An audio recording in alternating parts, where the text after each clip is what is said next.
Welcome to the big weekend of public events here on campus, the community engaged events. My name is Marianne Fairbanks. I'm an associate professor in the School of Human Ecology in the Design Studies department. And we're so pleased to have you here today. I'm going to start with a land acknowledgement, move into describing how this project, seed by seed, got initiated, hand it off to my collaborator, Molli, and then to Stephen Hilyard. And then hopefully at the end, we can walk outside and really see the banners in person. So it's really exciting to not only learn about the history, but observe them in where they were designed to go, right on Bascom Hall. So I would like to share the University of Wisconsin-Madison's land acknowledgement. The university occupies the ancestral Ho-Chunk land, a place their nation has called Dejop since time immemorial. In an 1832 treaty, the Ho-Chunk were forced to cede this territory. Decades of ethnic cleansing followed when both federal and state government repeatedly, but unsuccessfully, sought to forcibly remove the Ho-Chunk from Wisconsin. We acknowledge the circumstances that led to the forced removal of the Ho-Chunk people and honor their legacy of resistance and resilience. This history of colonialization informs our work and vision for a collaborative future. We recognize and respect the inherent sovereignty of the Ho-Chunk Nation and the other 11 Native nations within the boundaries of the state of Wisconsin. This land acknowledgement recognizes our shared future, a program that represents UW-Madison's commitment to respect the inherent sovereignty of the Ho-Chunk Nation. It is a first step that calls on each of us, faculty, staff, students, and the public, to deeply consider our shared past and present with Indigenous people in this place, Dejop, and make our own personal and institutional commitments to achieve a shared future with them. Our shared future is a process, not a land acknowledgement or something to recite. It is a collective act of moving forward together from ignorance to awareness, an educational framework for posing questions, and an opportunity to celebrate the Ho-Chunk people, as well as learn about the hard truths of our history with them. So thank you very much, and let's get started. So I was invited to consider the 175th banner design by someone in our communications office in the School of Human Ecology. And I think it came about because during the 150th anniversary, someone else in the Design Studies department had designed the banner. So I got an email. It said, we need someone to design these banners. And I considered, who should it be? Is it a student, a graduate student? I kind of tossed it out there to a few people and I wasn't getting any bites. And so I thought, I really love designing textile-based objects, and this is a textile after all. It is a banner. So it led me to think about what that might mean as a graphic design project, as something that could celebrate the history. I personally became interested in the Wisconsin Idea when I had a chance to go on this Wisconsin Idea seminar back in 2014, when I first arrived here on campus. And since then, it's one of the things that I love about working at this institution is our commitment to the Wisconsin Idea. And I came back from that seminar and I thought about ways that I can incorporate some of these themes into my own teaching of weaving. And one of the ways that I was able to do that was to do the First Nations cultural landscape tour with my students. And then we, in turn, respond to ideas of water and land in the textiles that we weave. And we do a whole project called the Water Towel Project.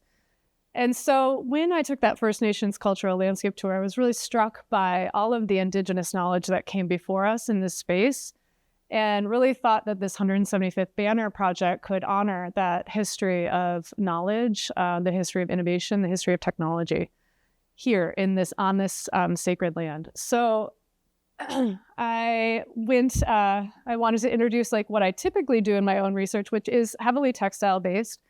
I'm often thinking about weaving structures, systems, knowledge inherent in cloth and textiles. And so this is a digital jacquard woven tapestry that I hand wove. And why I'm showing you this is just to show you the structure and the systems that go into how I think about making a textile. And what's inherent here and what I wanted to show you with these threads intersecting is it's a system and a structure. It's an image and an object. It's two-dimensional in some ways, but it's actually three-dimensional. And I find that system of textiles to be so inspiring, and it's the focus of my research. this is a piece being woven on the digital loom. And so the other thing I just wanted to point to is this ongoing conversation that I have in my work between the hand and the digital. And that also really has inspired the work that I was able to do with Molli and Steve. Another tool I use is to try to get people's attention focused on the amazing nature of textiles is to enlarge scale and to use bright colors. So a few years ago, I was able to do this installation at the Chazen. And while it's not maybe officially a textile, I'm using textile systems and structures to think about enlarging the structure so that it's like something perhaps you can't ignore. Textiles are always close to our body. We know them inherently. They're soft and comforting. They protect us. They fill so many roles within our lives. But I think because they're so recognizable and so much a part of our day-to-day, that it's easy to look at something like this and sort of disregard all of the technology and innovation that's gone into creating these textiles. And so by expanding the structures into these big, sort of more enlarged installations, it's one strategy I use to sort of think about how to get people to pay closer attention. And so when I was approached to do this bust design project, I was like, oh my gosh, it's the ultimate venue. I get to have this public art presentation of my ideas around textiles. So I'm just showing you what sort of led me to this desire to want to enlarge textiles and systems and structures and put them front and center. Another thing I just wanted to quickly mention was this language of abstraction that is at the core of textile design. And it has a lot to do with the systems that we use. So within weaving, we're looking at a system of 90-degree intersections of warp and weft, and all of the ways we use color and material within that system is what creates our vocabulary of abstraction. And while you may look at this and think, I don't know what any of it means, there's cool patterns, I would say that maybe it's for us to spend a little bit more time with and think about what could this mean and what has this evolved to mean in our society. So I think it's really easy to discount abstract languages sometimes as not meaningful. And I really find it compelling to think about, why are we always drawn? Like, we could have all of our clothing be white and not dyed and not patterned, but we don't. We love pattern. We love to cover ourselves, to surround ourselves in patterns. And so these are really the themes that motivate my own research and led me to want to honor those textile histories, the indigenous knowledge that came before us. And I was grateful to meet Molli, whose research is also connected with basketry and textile histories. And through a friend here on campus, I reached out to Molli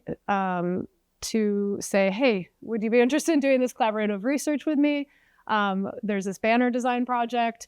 At that point, I didn't really know what it was going to look like, but Molli and I had a coffee, and I said, this is the idea. Here's some banners. What do you think? And I have a long history of collaboration within my own practice, so it didn't feel strange to me to approach this collaborative idea. But I will say one of the keys to success I have found in my collaborative work is to have personal relationships first. And so I was really grateful that Molli was willing to sit and talk with me over coffee. What then came next is a bunch of sharing of objects with each other to say, like, wow, look at this. Isn't this amazing? And just start doing some image collection. And from here, I'm going to hand it off to Molli, who's going to talk about a little bit more of our process and how we came up with the design.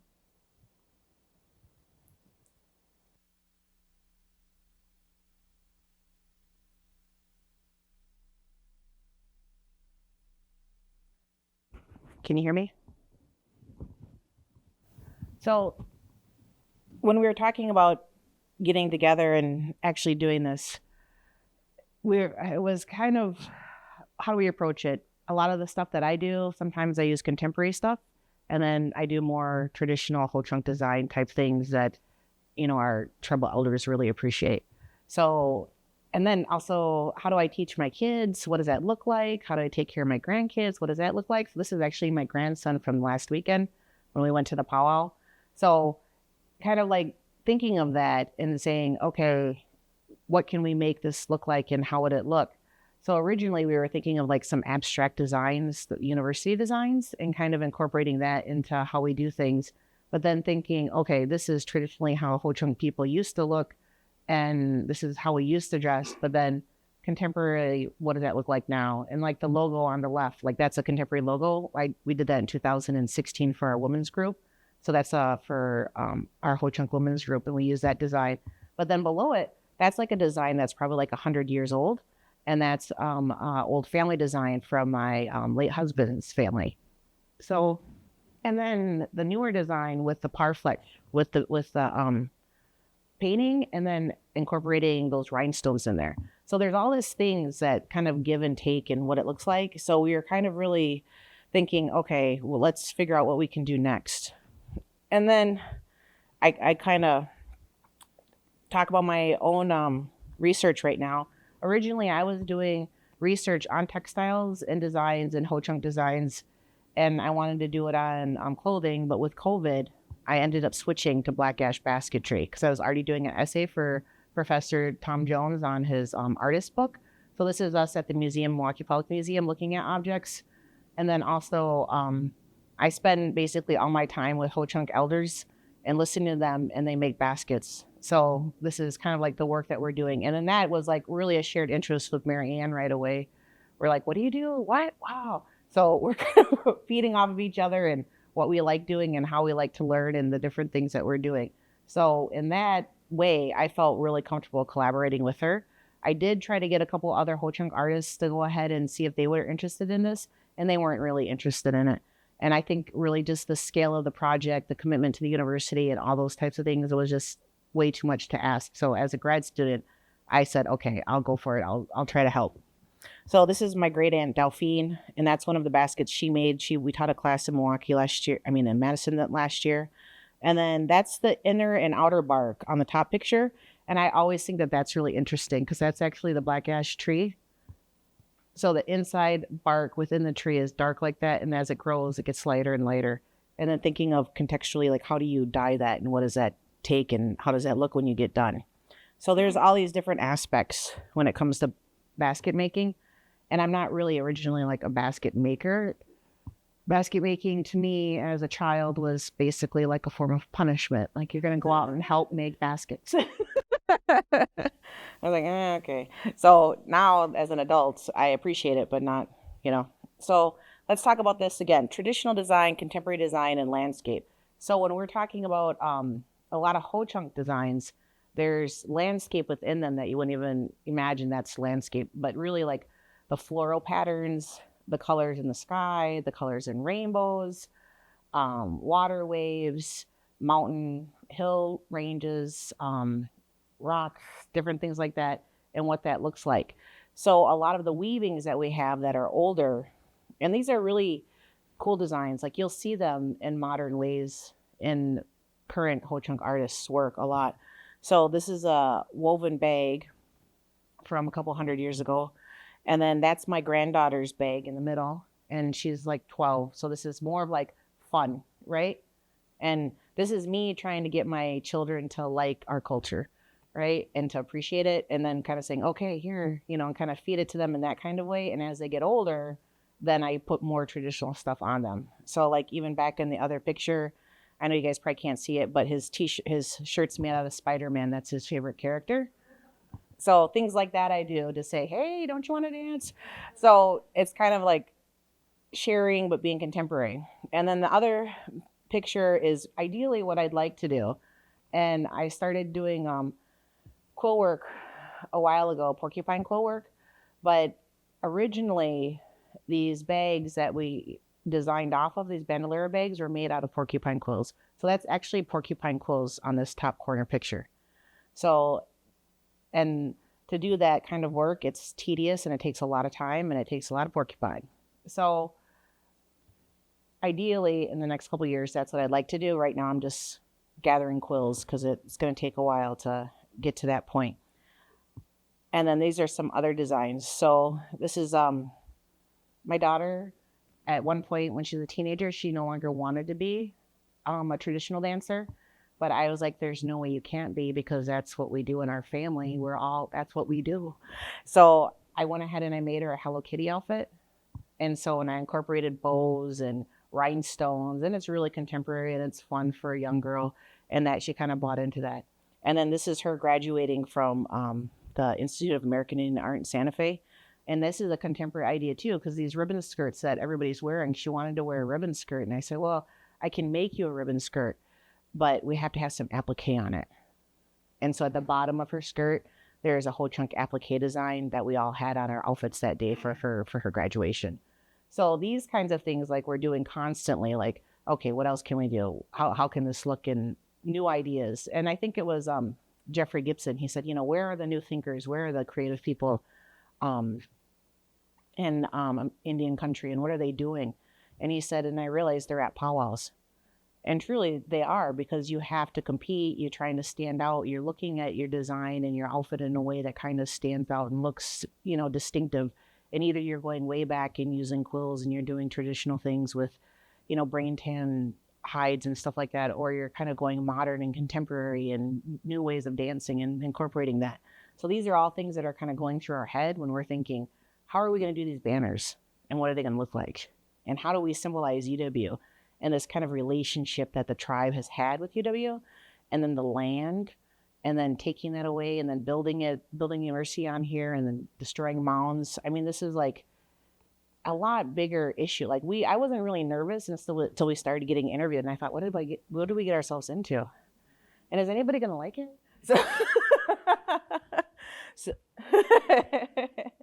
So, and this is my my daughter, the one who was graduated. This is her bandolero bag, and she was given this by my uncle when I think she was about 16 years old. And this bag then, so this is probably like 11 years ago now. Gee, we're all getting old. This bag then cost about $5,500. So, and this is all loom work. And so you have a really large loom, and you're just feeding it in, and you're doing it, and then putting it together. And this is like a really heavy wool. And a lot of people, my daughter is not that large of a person. She's taller than me and half the size, as tall as me, but half the size as me. But I think Marianne was even surprised by this too. When you lift this bag up, you're probably lifting 16 pounds, wasn't it? So it's like really heavy. So she's out there dancing in this constantly. And people always want to use it and borrow it. And I said, have you danced with one before? And I always ask them that question. And if they say no, I said, well, then you have to try it on. And then they're like, no, I'm not doing that. Because that's like, really, you're building your muscles as you're being active. So it's extremely heavy. But this is how we got our idea on, if we're going to do this, then we're going to do this up here on Bascom. And we were kind of thinking, okay, we're going to use some contemporary design and then some Ho-Chunk design and do this. So Marianne has basically got a crash course on Ho-Chunk design, weaving, beadwork, sewing, everything. And I just like threw everything at her. And then that's when I realized, wow, I've made a lot of stuff, because it's not something you really take stock of when you're doing it all the time, right? So then here, when we decided we were going to do this, there were some other things that was going on off campus too. And I said, you know what, let's just go full Ho-Chunk. And then I think I said something to her, but she remembered it. And then she reminded me of it. I said, if we do this, then we can't veer off. It has to be traditional. So we have to incorporate some traditional elements in this design, because that's the only way, like, my community will respect me. And then that's the way I can share it with the university. Correct? So we wiped out anything that said UW, and everything was going to be abstract at that point, and we went on from there.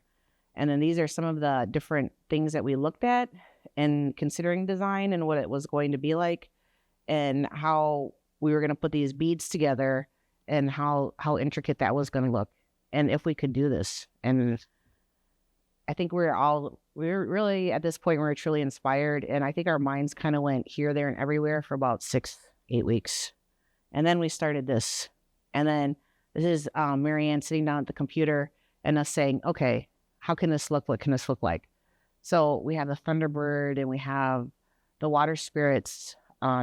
There's legends of the water spirits in the lakes around us, and sharing that, and making sure that there's two of them in there and their tails look the right way, and then going off of old weaving designs and how that would look. But there's this conflictual story with the Thunderbirds and the water spirits kind of going at each other, but yet being in constant contact with each other too. So that was something. And then these weaving patterns that are kind of older, they kind of all start at the center. But when you're weaving it, you're at the edge, you're at the outer harder parts of it, but then they start at the center and then go out.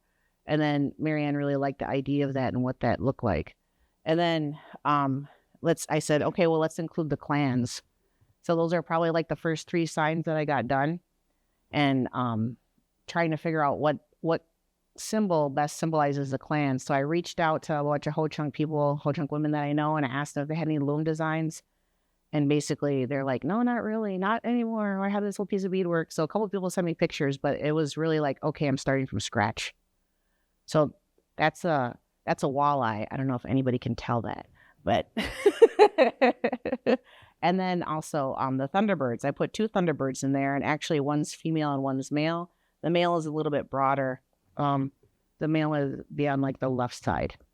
I don't know if you can tell that or not, but there were some certain things that I did in him that's kind of like the male. And then, okay, if we're doing this image, what is it going to look like to scale? How can we make it look symmetrical? We're starting at the center. What's that going to look like? And then what other parts of the landscape can we do? During this time period too, there was a lot of driving, like driving around the area, driving around the community, and seeing what was out there and what else we could kind of put in there and what that looked like. So like with the flowers and that stuff. And then this is really when we got down to the design. So I brought my naughty grandkids over to Marianne's house, and her daughter helped babysit. And we sat down and I said, okay, now if I'm going to do a bandolero bag, I'm going to go ahead, and the first thing I'm going to do is I'm going to draw.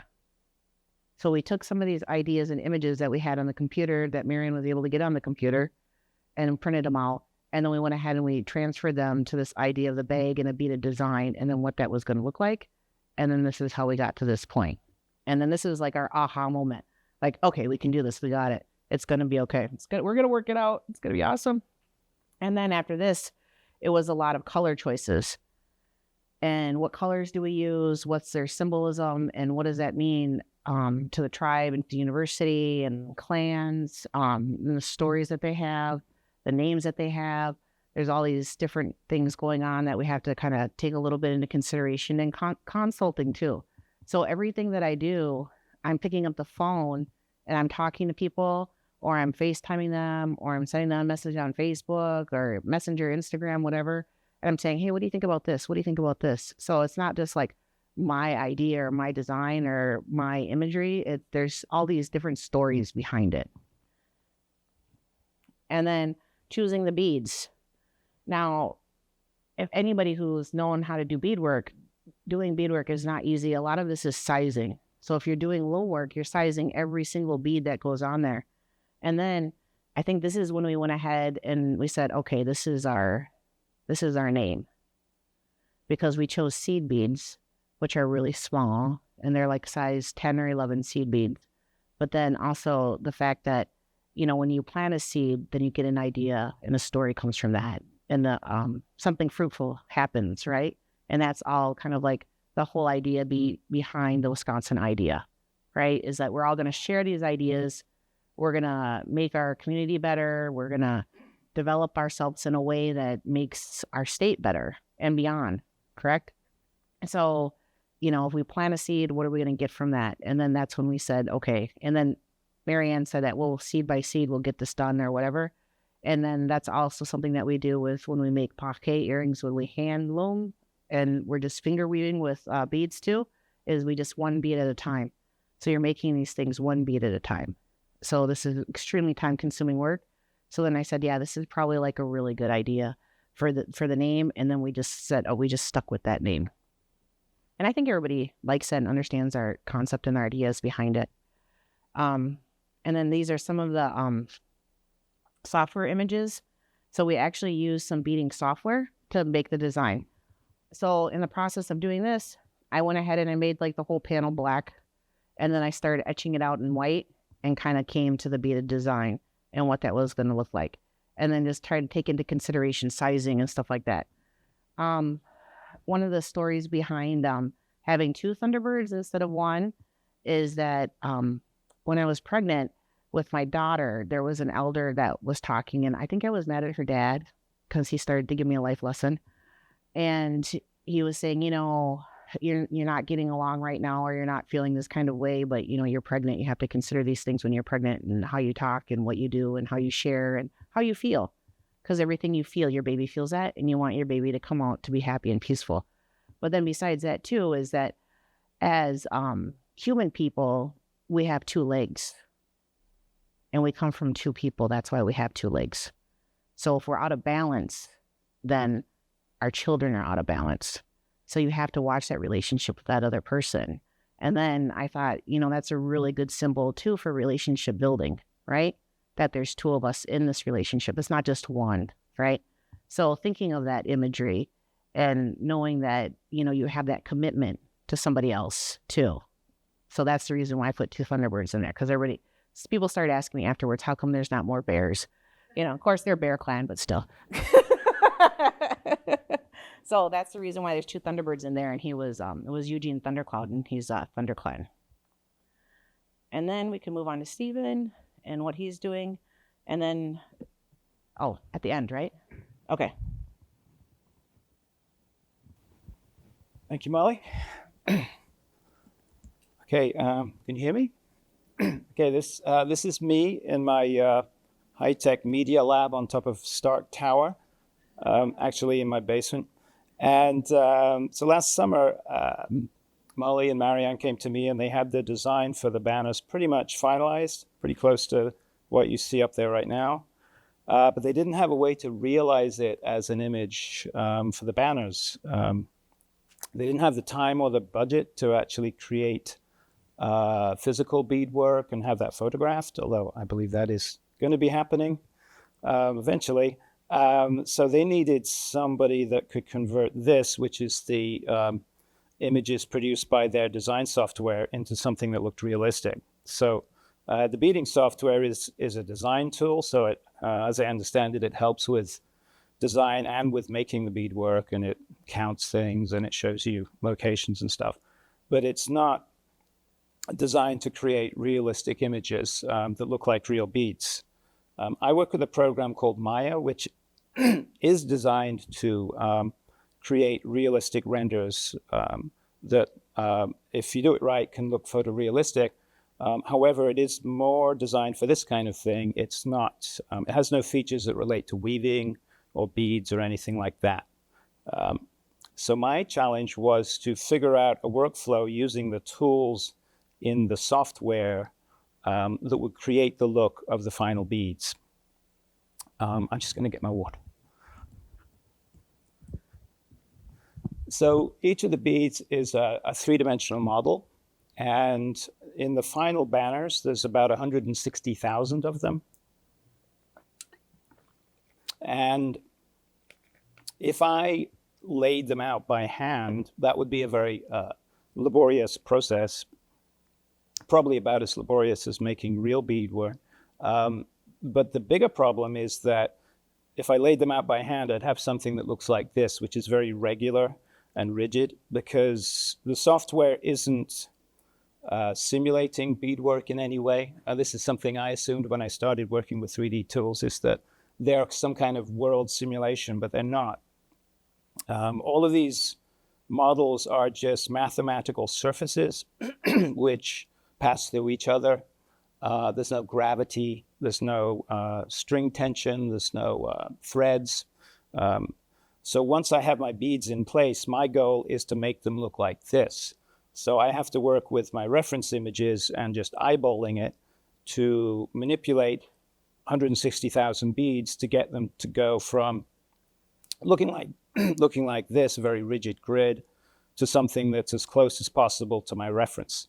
And these were the two images of Molly's daughter's bag, which were my key reference images that I used as I was manipulating this system to try and get it to look physical, with depths and imperfections and irregularity. And that's the key thing, is to get away from the mathematics and make it look like the real world.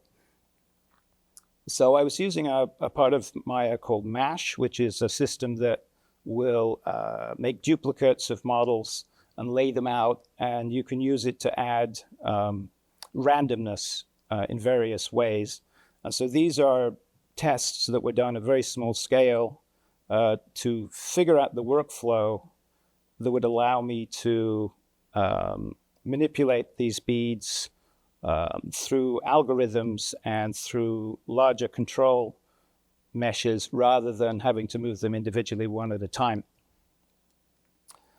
So what's happening here is that there is a polygonal mesh, and a bead appears at the center of each polygon in that mesh. And it's basically the same as the cloth that you see underneath here. This is just a copy of it that's been lowered down. So by editing that, I can change the overall kind of shape of the beads and create the hills and the furrows.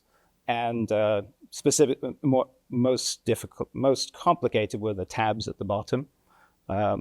Then I can use a similar mesh to try and generate something that looks like threads.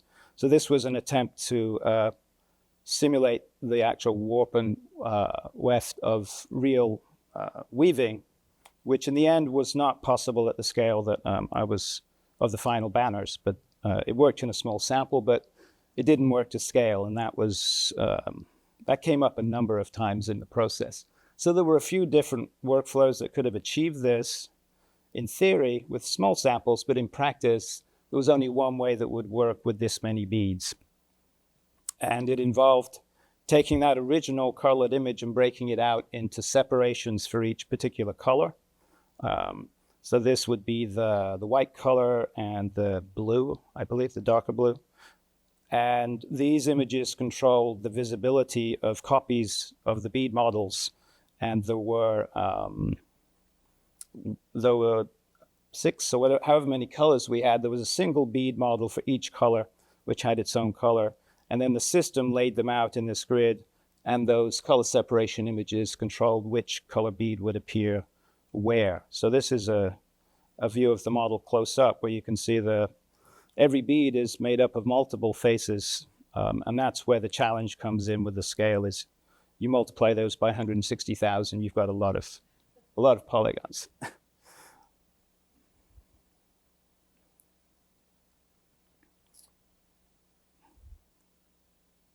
And then this is another clip that shows the kind of close-up scale of this. And this was something that, again, I was trying to create an image that would work at many different zooms, I suppose you would say, based on the viewing distances. So I wanted it to work if somebody walked right up to the banner and could see individual threads, but it also had to work at a distance, at which point the beads have actually kind of become pixels in themselves. And then so there were quite a few challenges with working an image that has so many tiny little features in it.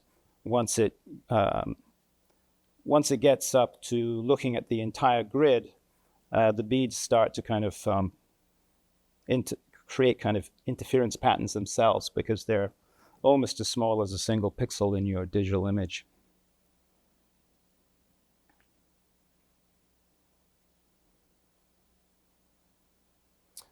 So I was really excited to be asked to be part of this project, because obviously I thought it was extremely significant that Ho-Chunk culture would be up in the most kind of prominent site in the city, really, to commemorate the 175th anniversary of the university.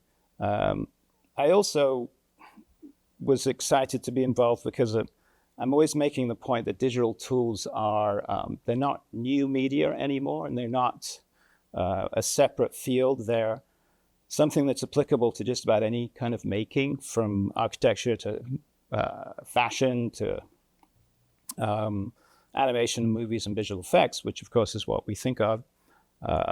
And by the way that this project ended up using 3D rendering to create the final images, I think was a really good example of what Molli was talking about, which is that this indigenous culture isn't something dead and fixed in a museum. It's a living thing that's here with us now and that's going to be here in the future.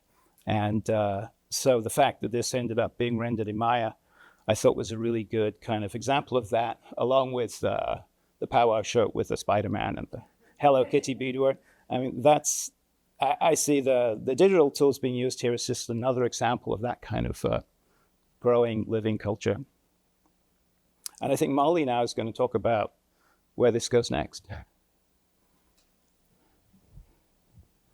So what I've been doing now is kind of consulting with a couple people and a couple makers on how to actually do the loom work, and then also to make the bandolero bag, but then also the materials that would last the longest and sustain the object longer. So I've gone ahead and designed the strap for the bag that'll go over the shoulder. And basically all of the clans will be on the shoulder. They won't be on those little tabs because it's going to be a lot easier to do that now. And then most likely the image at the bottom will probably be turned upside down, like a 90-degree angle, the blue and the green. And then that'll be the bottom of the tabs. And the tabs most likely on the shoulder bag are going to probably be arrowheads. And then also the main part of the bag will probably pretty much be the same. But then thinking about how we're going to display it, how we're going to design it, what it's going to look like. So we've been talking about that for the past couple months. To me, right now, it's just a design, right? So to Stephen, it's like that's his completed work. It's beautiful. It's pretty. But to me, I said it's like half finished. And you know, like how you are, like when you're like somebody who likes to make things and things are half finished, they kind of sit in the back of your head like, okay, something has to get done here. So I've gone ahead and ordered another loom. So I have a really large loom now to do it on. And then I ordered all the beads. And then I met with our chief, Clayton Winishik, last week. And I kind of had some design questions for him. And we were joking around about what I was going to do and how I was going to do it. And then I was able to get a hold of Sarah Carter. And we're going to go ahead and house it at the Helen Louise Textile Museum. So for the 175th, we'll have this bag to look back upon and reflect on it.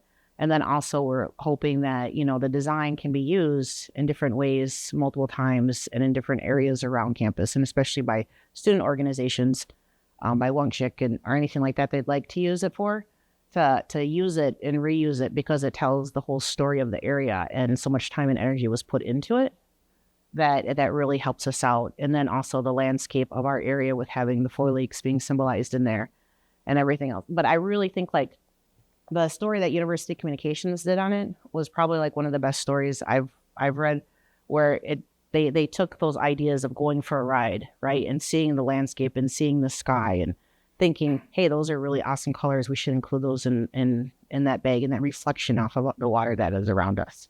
So, and then also all of the clans too. So we'll probably do a good write-up on the various things involved, and then also the beadwork and the beaded design. I was talking to somebody at the Paulers last weekend, and she was like, so did you design your earrings with that pink flower? And I said, I know exactly what I want them to look like, but I didn't make them yet because I have so much time on my hands to make beadwork.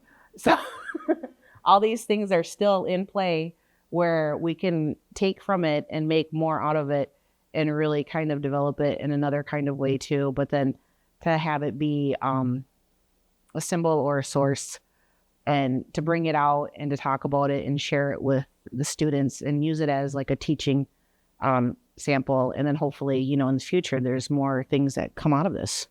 And hopefully it's something that we do again.